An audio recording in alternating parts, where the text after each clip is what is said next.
God Almighty. This is the Sweat Equity Podcast. I'm doing this pre-recorded. I'm in radio mode. I'm your host, Law Smith. This is the Sweat Equity Podcast. I've got my old buddy on the show, my buddy Matt. Now, Balaker, B-A-L-A-K-E-R. And now I remember why you probably went by Matty Ballgame. That kind of just clicked again, I guess. Old stand-up friend of mine when I was hitting the clubs around in L.A. early in my stand-up career. And smart guy. Remember his stand-up being very, very smart, and then not in the condescending kind of way, but at an open mic, sometimes the smart stuff just really passes by when you're starting out in stand-up. So I was kind of like Matt, and he's working on a book about the late comedian, the late great comedian, I should say like that with a comma.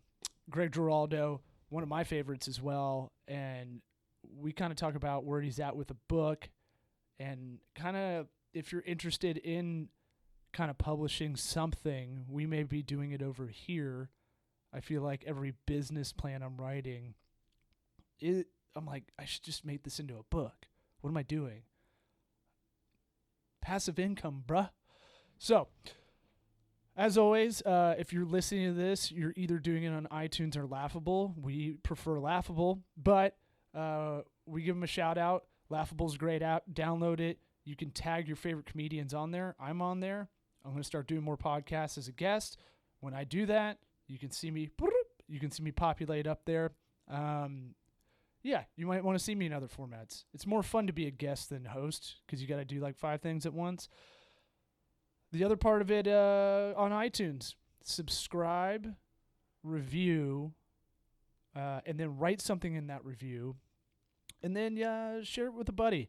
This is a podcast about pragmatic advice, realistic motivation, and kind of stories to kind of help. We're the anti-Tim Ferriss of sorts.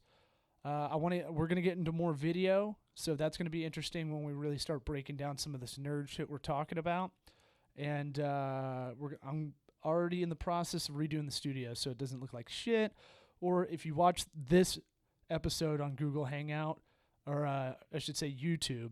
So Google Hangout, for those you want to know, it used to be Google Hangout on air, and then now it's YouTube Live, but they're still weaning off Google Hangout on air. So, you have to set up a YouTube Live event.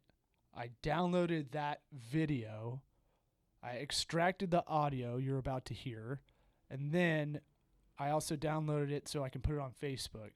A little digital marketing for y'all. If you're doing some kind of video campaigns, you got to put it on both YouTube and Facebook. Facebook wants to compete with YouTube because YouTube's the second biggest search engine. There you go. The more you know. I feel like I'm an actor on NBC. So do that. Give us a review. If you want to give my company a review, go on Google Maps, Tokubaga Consulting. Do that. If you want to give a shout out for Cigar City Comedy that produces this podcast, go give them a holler. Go give them a like on Facebook or a follow on Twitter. And then last thing is, hey, Squarespace, what's up? We don't have a promo code. When can you hook that up? That's all I ask for. You don't even have to pay us. We just want to give the discount. I want to show the ability that our crowd will use it. And then maybe we can get other cool sponsors that would pay money. All I'm going to do is put it right back into the show. Warren Buffett says, reinvest, man. Get that profit, reinvest it.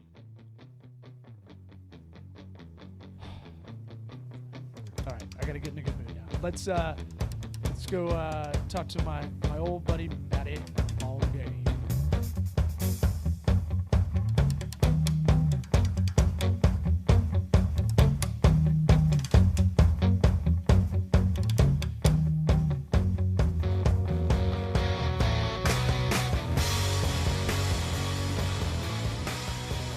get into it, dude. Now it's my bad. That's my record stays untapped. I've never starting a video call on time, but yeah, man, I'm Well, glad we're able to do this.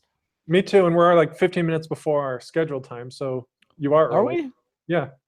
Oh, really? Huh. Maybe man, I got to stop trying to do the thing in my iCal where I try to trick myself to get there a little bit early because I kind of live and die by my iCal, Hmm. which I don't recommend. But it's one of those things where I'm trying to streamline a lot of stuff, but Hmm. you can't do that thing like the old school way, be like putting your old alarm clock 15 minutes earlier if you're Right. constantly late. I'm not that kind of person. I just never set up for this in time. Hmm. So I think I try to juke myself out. Anyway, Well, it gives it a uh, good entrepreneurial bootstrapped feel. So I like the authenticity. bootstrap, man. I don't even know what that means. Like I've heard that term for 12 years, I think 13 years, like a lot. And it never really, like, it just feels like one of those, like synergy. It just I feels was, like one of those words that just kind of, you know? mhm. Well, I think it means you pull yourself up from the bootstraps, but it's like with businesses, it's like you have to do everything on your own, find your money, not rely on other people, and just find a way to make it work. Yeah, I use guerrilla kind of style a lot. Okay. That's kind of the best way I can refer to it because it is like we were just looking at doing like project managing, in the planning stages of like this web series. I have these video production companies on either side of me, and they want it to be a little bit interactive as way of as kind of a way to pitch it to bigger studio houses. And I was like, I like that idea. I'm down. My company's in.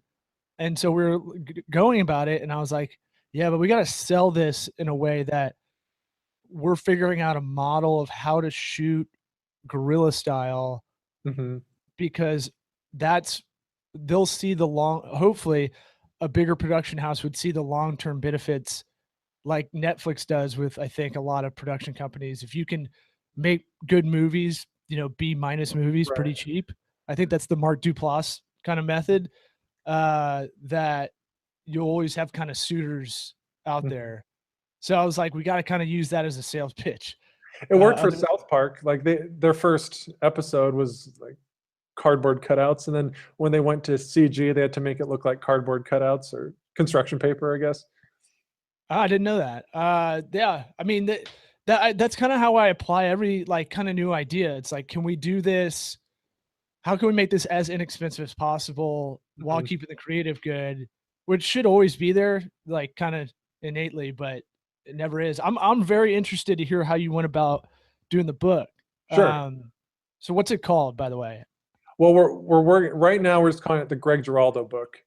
We Mm-hmm. we we had some surveys out for the title, and the one that won it was "You Don't Look Hispanic," uh, and it is because it's based on one of his bits, and it's funny. Yeah. But then when I was talking with our co-author and some of the other people involved, it's not really representative of him or the book, really. I mean, it's just like it kind of seems stupid to take one line he did and use that as the title. So for the Sweat Equity listeners, we are open to suggestions, and that's probably going to be the last thing we do. But for now, we're just calling it the Greg Giraldo book. So we're on Twitter. It's just at Greg Giraldo book, and the website is greggiraldobook.com. But we are open to titles. So if you have any, you can. I know I love doing Doing brand brand names. names. Oh, got Whoa, some that's feedback. Um, I like naming stuff. It's kind of like writing a joke in a little bit Mhm. of a way. You're kind of trying to get a lot of you're trying to economize, you know? Mhm. The Well thing said. now is to have a name and then have the subtitle be super long. So what's going to be the through line for the book? How far are you in? What's the like where are you Good question. at? We have about 55,000 words written. So I don't know exactly how it translates to pages, but I mean, most books of this kind would be, I don't know, 45 to 80,000 ish Okay. words. So we have more to do, and a lot of like kind of like joke writing, a lot of it is chopping it down. So it's not so much how many words do you have on the page, it's what's the fewest number of words you can put on it to make your point. And so we're going through edits, and we're also doing more interviews. So on one end we're trimming it down, but then we're adding new content. Like for example, there are a few people that we want to interview that just because of scheduling conflicts we haven't done it yet. And then inevitably when you talk to one person, they're like, oh, you should talk to so and so, you know, they worked together as open micers in the mid 90s. So there's some of that. So God, I was trying to think like a little bit before we got on here, and I was trying to think about like how do you project manage this? How do you go about getting a book? And then let's start backwards. I want to start where you kind of. I'm guessing he's probably your favorite comedian or one of them. One of them, yeah, and probably the one I was always most fascinated by. Why and why? Because, well, one, I saw him on Tough Crowd, and then, or actually before that, I saw him on Conan once. But you know, in school, I was always pretty smart. You know, I wasn't like his level, but I was a good student. You know, went to college and whatnot. But I always, you know, like you love comedy, and I thought it was really interesting that he bailed out on, you know, a Harvard Law pedigree. He had this like career in front of him, and he's like telling dick jokes. And some people that's stupid, but I thought that was really admirable. And because he never really gave much detail on his background, I was fascinated by it. And also, when he passed away, it was kind of one of these things. Like I was actually upset that there wasn't a bigger deal made of it. When I was always like the guy on Twitter or Facebook who like, you know, why is someone crying about Michael Jackson's death? You know, you didn't know him or whatever. You know, it's like, but for some reason with Geraldo, I didn't know. I met him twice, but you know, it certainly wasn't like bros with him or anything. But it was sort of a way to just learn his backstory, and I think I wanted to know it because there wasn't that much about it out there. Yeah, I think I mean, God, he was so good on Tough Crowd, and that I think we're around the same age, and that was kind of that thing of like when you're watching that when you're younger, you're just kind of like marveled at like he's as funny as the other guys on there, I think, but he was also super intelligent.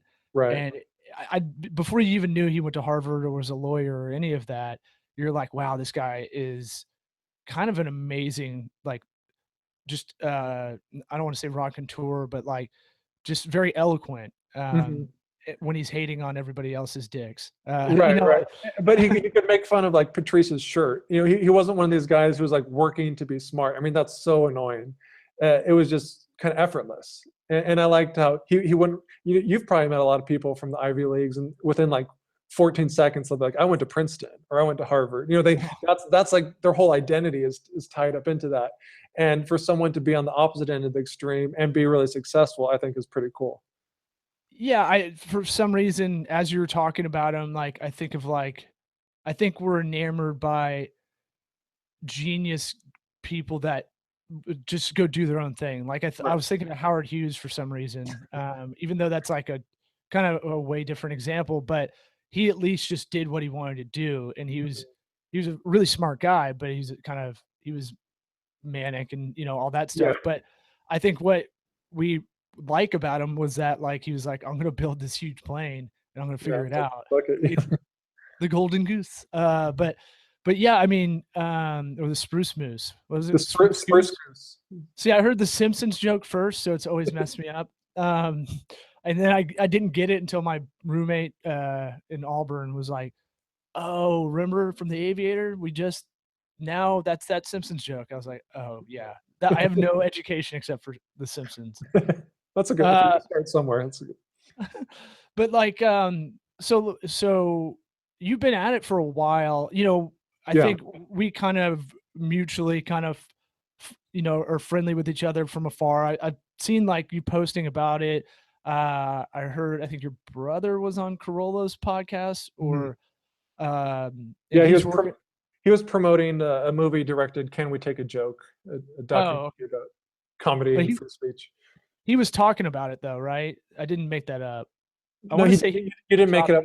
he might have referenced it or in an article or something. But yeah, he helped promote it indirectly. But yeah, I've been working on it for a while. Like, gosh,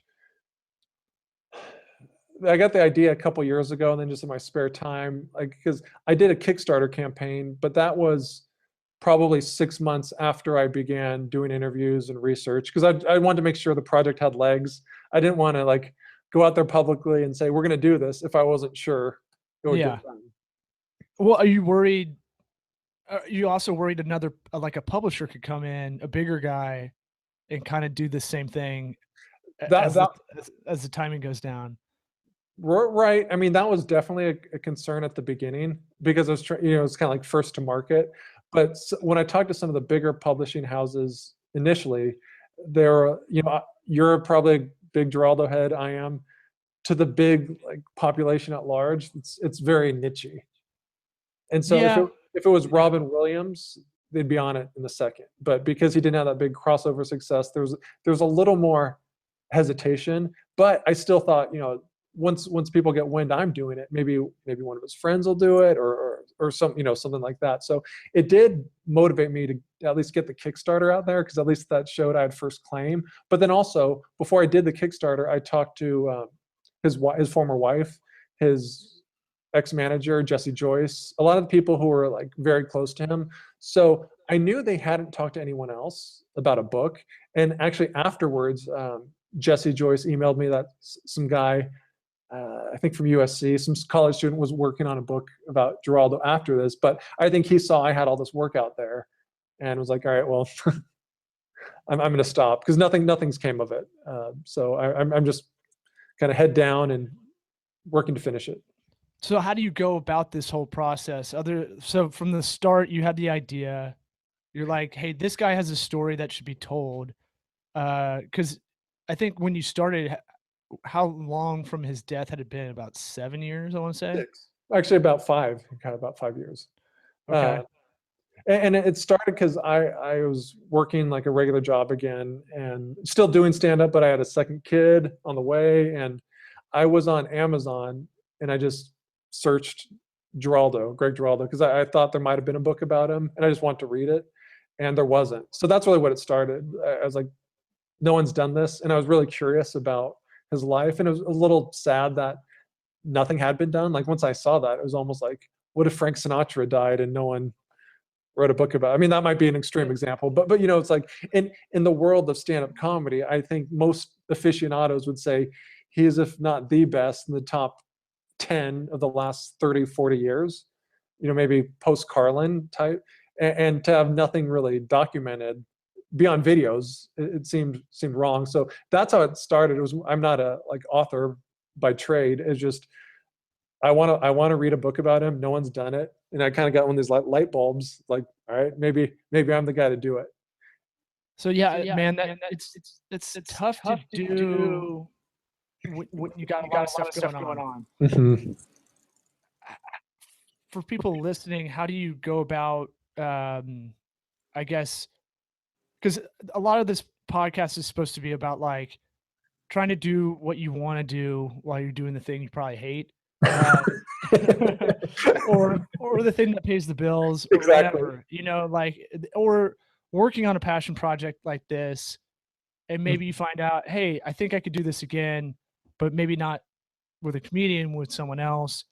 I get asked like, hey, I really want to open my own coffee shop, and it's like, cool, well, but they're like, I don't have any money. It's like, all right, well, start by having a coffee blog, coffee lovers blog. Right. Start there because it's flexible to do, and then maybe try to pop up at some volunteer stuff where you can give coffee to people that are get a coffee cart, or just bring a coffee pot somewhere and start giving away.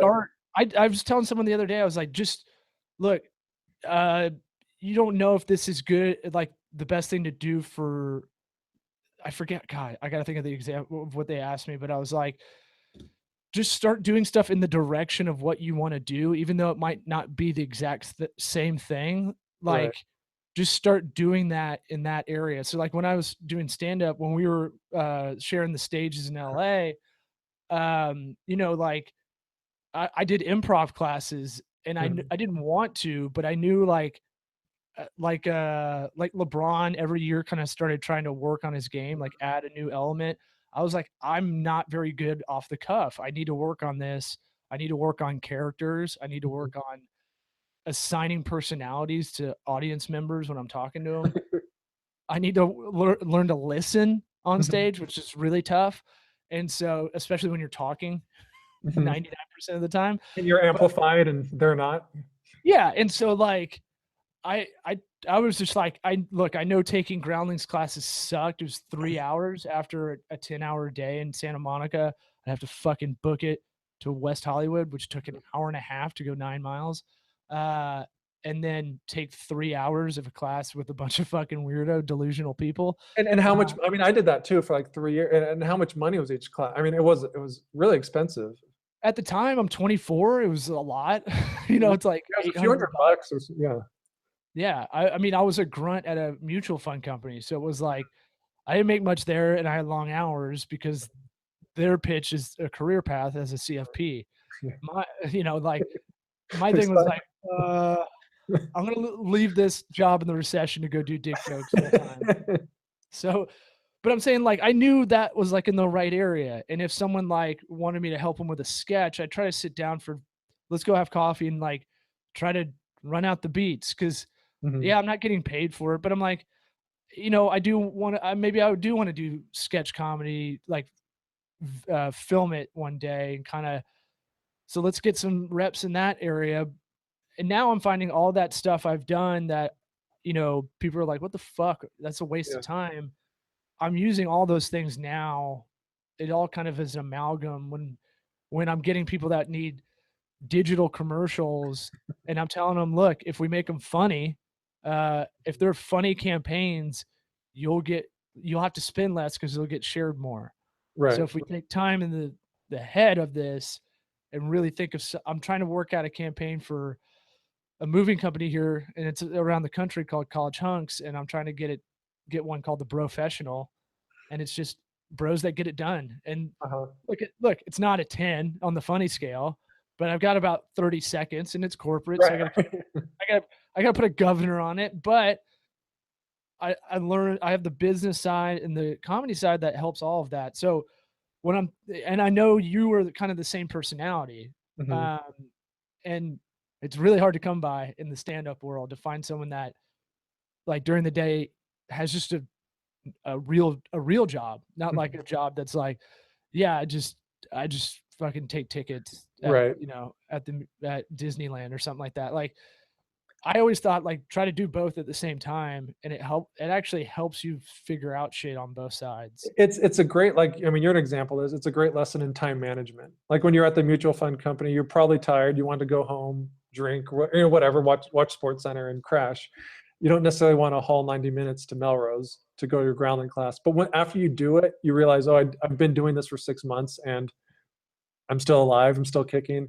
And so kind of like going back to your coffee shop Mhm. analogy, um, you know, this book is absolutely a passion project more so than a for-profit venture, but I'm open to making money off of it. But I think what you said really hits home with any aspiration. It's, you know, you don't have to get a touchdown on the first play from scrimmage. It's like just do something to advance the ball, to use a like football analogy. And like with this, I after I got a few interviews and I talked to, I think what really did it was when I talked to his wife, and she was awesome, but very just open about the relationship and kind of seemed like cathartic in a way. Like, you know, someone's actually talking to me. It's not just the famous people that he knew. I was like, you know, maybe I'm onto something. And I didn't go in thinking like, oh, I need to talk to his family, right? I want to do a book. And then one thing led to another. And when I got on Kickstarter, I was kind of like, oh crap, you know, this is a lot of work. You know, it's not just interviewing. That was I could do at night or weekends or whatever, but like the actual writing, I was kind of hitting a wall. I was like, I just don't have time. I had my two kids under 3 years old. So Oh god. through Kickstarter, I connected with a guy who's a donor, and he's a librarian, a research librarian, but also a writer. and he had written a biography on some some writer from a few decades ago. Sam Johnson, I guess was the guy's name. But anyhow, this guy Wayne connected through me, and I knew I wanted to find someone. In fact, I connected with some of Geraldo's friends to see if they would be interested in co-authoring, or just, and it's also a way to keep accountable. I guess that's another good piece of advice for the sweat equity listeners. It's one, you know, the old saying, you can do it all, but you can't do it all yourself. I think there's also something to be said for peer pressure or for accountability. I mean, probably doing this podcast is something like, people expect it. You don't always want to do it, but now that you're accountable to people, you can turn them out a lot faster, and you're progressing a lot more than if you were just on your own. Yeah. So this started as a passion project, same way. And you're right. Like today's a little difficult because you can't see it on my screen, but I have people coming in the office trying to wave at me while we're talking, and I'm trying to just not look at them, and now they can hear me. But I think they're trying to get me to come over there for something urgent. So we may cut it a little early, but I got some time. But yeah, it's that thing of like, this started as a passion project, and then it kind of became a little bit of like, oh, this is a little bit of one of the few conversations I have during the week that is a little bit focused, Mm-hmm. and I'm not looking at my phone. Typically, there's not people running in and out, like flagging me down, and that becomes, and a lot of our work is very can be very isolating, like stand up. And so like that thing of having this, and then starting as a passion thing, and I started with another buddy of mine, and it was fun with him, but it was too hard to book both of us and then a third person. But after that, it still became this thing of like, I do get people that hit me up and are like, yeah, this is really good. This app you told me to check out, I actually checked it out, and I was like, whoa, all right, that's You listen, thanks. yeah. No, I had some clients that are under contracts, and I'm like, uh, I think over time you can't really be a bullshit artist doing this long. And I try to tell them I don't know everything. I feel like I've got a good grasp on what I know, and I'll tell you like, oh well, let me look that up. You know, the internet changes so much, the digital stuff. Anyway, but like, I feel like those skills get applied elsewhere, even with your kids under 3. You know, you may be able to look at the timeline of the book and try to figure that out. Mm-hmm. And at the same time, you go, okay, well, I could take this project management skill and apply it to the kids' next steps. You know, because I'm already in. Our kid's only 7 months old, and we have another one on the way, which I can. Irish twin. Yeah, 13 months apart. I think I can publicly say it because I just found out we're having a girl. Wow. So Nice. I think by the time this airs on the audio version, will be Thursday. So I think that'll be cool. If not, I'll be in a lot of shit. But it's that thing of like, I'm looking at their timeline of, all right, if we need to give them in a private school, if that's what we're going for, or I want to have that option, let's say, Right. I'm approaching it like I would any project. Like, okay, what do we need to do to get there? All right, how much does that cost per month? Okay, so all right, we got to add another, whatever it is here, 22, no, not 22, 12, 12 or 13 grand a year or something like that. I if you tell me what it is over there, I might barf. Where are you, in LA? I'm in Orange County now. Orange County. Yeah. Weren't you in San Francisco for a while? Yeah, I was in the Mountain View. Like after LA, it was 2 years. My wife had a 2-year job up there. So that, yeah, I was there. Then we moved to Orange County. Like not all, but a lot of family. You know, West Hollywood wasn't as easy to raise kids in a 600 square foot apartment. Yeah. Hey, I like Orange County. I'm down with it. You can get to LA and San Diego if you had a gig. Exactly. I always put it in gig terms. How far away am I from the good clubs? And the gigs here, even just the weeknight ones, they don't all pay, but when they do, they're a hell of a lot better than LA. So I mean, it's the stage time. As you know, LA is probably the hardest place to get stage time, especially good stage time. So if you're 50 miles away, there's some benefits. Yeah, and yeah, I mean, I drove to fucking Tustin from West LA on a Tuesday night. When you were talking about, slogging it, making the example from me working at the mutual fund company and slogging it out in LA mics, I always think of driving to Tustin for Tuesday night open mic. It was Mhm. a really good mic. It was the one I knew I could get on, and I was like, "Fuck it, I'm driving it. I'll 3 hours, pretty much of travel time almost, Yeah. 55 miles away." Um, but for that point in my life, it's worth it. Anyway, I'm getting on So you're talking 80. about the kids, and you have a plan if you want to go to private Yeah, school. so but I mean, like, what kind of skills do you think you've kinda gained by doing this? Obviously, time management's huge. I feel like Geraldo, in putting a through line for that, Geraldo at one point had to figure that out, as he was a practicing attorney, right? Yeah, And yeah, doing stand-up at night. exactly. And he was practicing at one of the most prestigious, but also like sweatshop type work environments where, I mean, people complain, oh, I have long hours. I worked, till 6:30. I mean, Mhm. they would literally work all night, like sleep at their desk, wake up, eat, and then continue working. And so he would ditch sometimes, take breaks and go to bars or wherever there performance opportunities. I mean, he wasn't at this really big law firm for that long. It was under a year. But then one thing I learned, I thought he just like cut off from there and was like overnight a professional.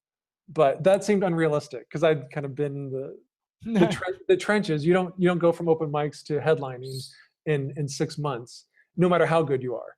And so he went from this really big law firm to a smaller one, and then he teamed up with a guy he used to work with. So he was hustling. I mean, he kind of had the. Then he got married. So I mean, he had the day job, and then he was going to Queens and Manhattan at night. I mean, he was also so good that I think his ascension was faster than most people. And he was also a little bit older to start. He's probably about 25. I don't know if that's older, but like their kids now start like 17. Sure. Or in college. He wasn't that. Uh, but that was something that's like this. I mean, if you love something and you have that, it's almost like a calling.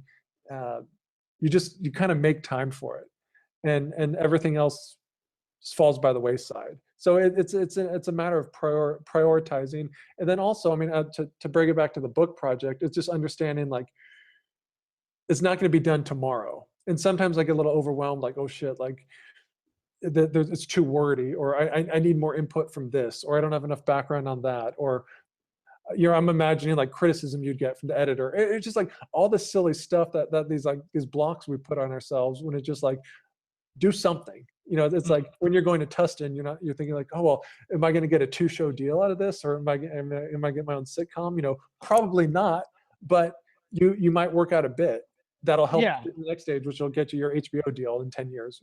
Yeah, on the way down, work on the bits. On the way back, listen to the set and try to work on it. I Mhm. say that like I did it like that, but You know what to do. I made phone calls most of the time just to Yeah. kinda say what's up. But, what I guess, do you have like a have you given yourself a date you're trying to Yeah, finish it? yeah. It'll be out this year. I mean, the holdup, it could have been out sooner, is I can't name them, but it appears we have a publisher for this type of work in process. And I was debating, do I self-publish? Do I go traditional route? And some of the traditional publishers, they're so slow. So I get a lot of emails on kicks from the Kickstarter people, or on Twitter, like, when will the book be out? And the truth is, I don't know exactly, because if it was a publisher, it's out when they say it's out. And then I was getting frustrated. So I was like, I just want to self-publish because that way I can control it. But now I found this like kind of, because it's not all documented. I don't want to say it's for sure, Yeah, but yeah. but it looks like I found a good option for this, where it's not self-published, but it's more in line with like digital media and kind of the new wave of content creators. And so I can't bet my life on it, but I fully expect it'll be out this year.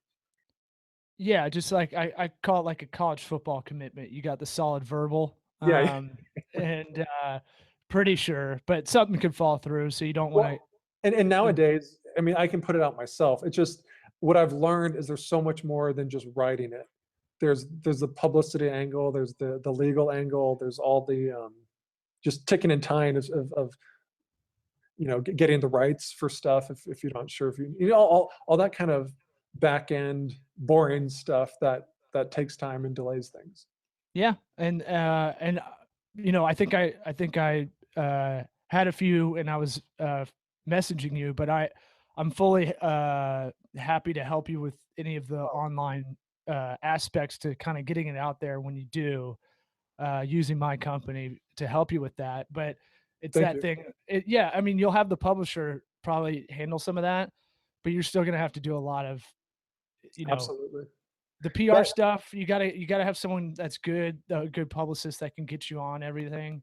mhm. But you know, as far as like straight up digital marketing stuff, I've got a lot of experience in that, and you can do a lot on the lead up. The idea is really, I think you want to get it on the New York Times bestseller list. I know that's a huge goal. Like I Mhm. that feels insurmountable, but the deal is like pre-sold. If there's a way to do that and get a bunch pre-sold, then like everything's gravy from there or something like that. Hope so. Yeah, and I'd love if it's cool with you, once it comes out, do like a more formal podcast where we talk about the book, where you can get it, because I'm going to hopefully have some parties for it throughout the When are you country. thinking? Like fall, summer-ish, when it's ready. Well, But I was gonna say I need to make a trip to LA anyway. well, we'll probably do something in New York City. Like I'd love to have some because a lot of the Comedy Cellar people were interviewed, and that was Yeah. kind of his home base, and it just seems like a natural. But I was thinking maybe the Laugh Factory because Jamie Masada was close with Geraldo. So come to LA. I'll drive up from Orange County and we'll Hey, celebrate. if I have an excuse to go to either, I'll try to make it happen. I'm supposed to go up there for a few meetings in New York, so a lot of people go back and forth between uh, Tampa and New York, like Steinbrenner. Um, Well, if you have two so kids under like 18 months, just leave as much as you can yeah, and oh yeah, have yeah, have yeah. your wife take care of them. They're half Asian, so they kind of take care of themselves most of the time, so it's all good. Plus, my wife's a comedian; she gets it. She knows what's going on. So Yeah, no, you did well. Not only your wife, but your kids are well, he, they're very, very good looking. It's baby Buddha, man. yeah. Thank God he doesn't look like me. 100%. I had some rough years for a while, but yeah, he's he's so fat as a baby. His arms look like water balloons, like they're about to pop. You're like, is this gonna hold all of it in? Is your skin just gonna? Well, yeah, man, that's exciting. I just think about. I guess I'm helping my buddies across the hall, my video partners, 28 Monkeys. Uh, they want to do a children's book pretty soon, Mm, and they're kind of telling me about the whole process, and I was like, "Wow, I had no idea." Because to me, I'm like, "You could probably self-publish, and you could probably get it done." And I was like, "Oh yeah, you gotta if you're doing the self-publish route and you have a hard theirs is a little different because it's kind of a toy meets a book kind of okay. deal. But like, if you're doing a hardbound book and not just a Kindle or digital version, you've got to get it produced probably in China, which means you need a quality control person on both sides of the import export, which means it's harder, it's cheaper to do, but it's a lot more, no pun intended, sweat equity Mhm. to do it. Absolutely. And like, and then you have a stack of books, so you have inventory. So you got to figure out where to keep them. You got to keep them in a cool spot too that you can ship out of. Because if it overheats like it can here, then the books can get all fucked up and Mm. kind of moist, as they say. You don't Uh, want moist children's books. That's bad. no, no, that's two genres that shouldn't overlap. Exactly. But yeah, I think. Have you thought of a cover? I know the Yeah. title's hard, man. And I honestly will try to think of some titles. Um, I feel like Don Draper when I can name something. So, Mhm. um, but I feel like I guess what's the through line like for his life that without giving away too much, but what's the through line of his like that you might have throughout the book about him, I, really? I think one is he treated everyone really well, kind of but himself. Like, I think that the through line is well, that's part of it, and also this notion that we're not achieving our quote unquote maximum or potential is kind of a fallacy, because he made it in so many ways, and he's kind of like known for not making it. So that's kind of a through line. It's like, if this guy has not made it, then 98% of the people on the planet are just complete losers. You know, like, I think that's kind of the through line. It's sort of a, take some time, whatever you're doing, and it's hokey and it's cheesy and corny, but appreciate what you have and what you've done, because it's probably a lot better than you think. I mean, it's never as good as it could be, but if you start comparing to like anyone that has more, you'll forget what you have, and also, just easier said than done. Try to be good to yourself if you can, especially in comedy. It's like it's kind of a self-loathing. It's almost like a drug. It's like you love the high, but then when it doesn't go well, you're like, should I be doing this? I'm terrible. You know, it's like we get in this kind of vicious spiral, and maybe that's what motivates comics. But I think, like in Geraldo's case, he really was good to people. He was a great performer. He was certainly a flawed human being, like we all are, but never really appreciated it, and then never so much. I mean, he knew he was a good comic, but there were times he would get in these spirals of depression, like, should I be doing this? And it's like, to anyone on the outside, you're like, what the hell are you talking about? You are like amazing at this. You're one of the top ever. And that applies to other people. Just like, exhale and be appreciative. Yeah, you know, I don't know if you get the I mean, I know you get this doing stand up, and you're in the Bay Area soon, I wanna say, performing? I'm in Brea, so Oh, I'm in. Brea, sorry, my bad. Tonight I'll with yes, with Pazitsky. Oh, Um, nice.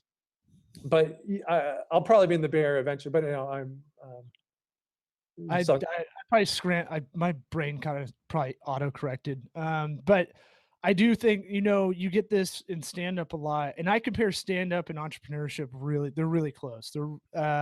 Because it's a lot of highs. You gotta have enough ego to think you can do it, um, but you gotta have enough empathy to know that you suck at the same time, that you got holes in your game, mhm, and so, like, and I always kind of break down entrepreneurship into that. It's empathy, ego, and then you think about the duality of stand up. That's kind of it. Is like, there's some nights where you're like, I should just kill myself, and then there's other nights where you're just like, I'm the fucking funniest human being that ever lived. mhm. Like right when you get off stage, almost like, right when, right when you jizz, like, Yeah, yeah, I'm the fucking man. Like, yeah. just whatever that ego is, it's wild mood swings. Mhm. And so you're right. Happiness, at least in an American sense, is kind of in that thing where it's relative to everybody else. Right. And so, which it shouldn't be as strong. It shouldn't have that strong of a tie of relative happiness. You should be grateful, and you're right. Everybody should kind of take a minute, look around, take a 20-minute walk without their phone, and kind of That's think the best about it. advice. Well, I mean, I do old man Jewish walks. That's my thing, because because I just need to get off screens and Yeah. stuff, and stop looking at lights for a little bit, because I'll get in there. But the other part is, and this is where, when people try to go, what people, my favorite thing is when people ask you about comedy, Mhm. and they're kinda glomming on their favorite comedian onto you, and you're like, "No, you can't." Here's the only things I know that are kinda the same for all comedians.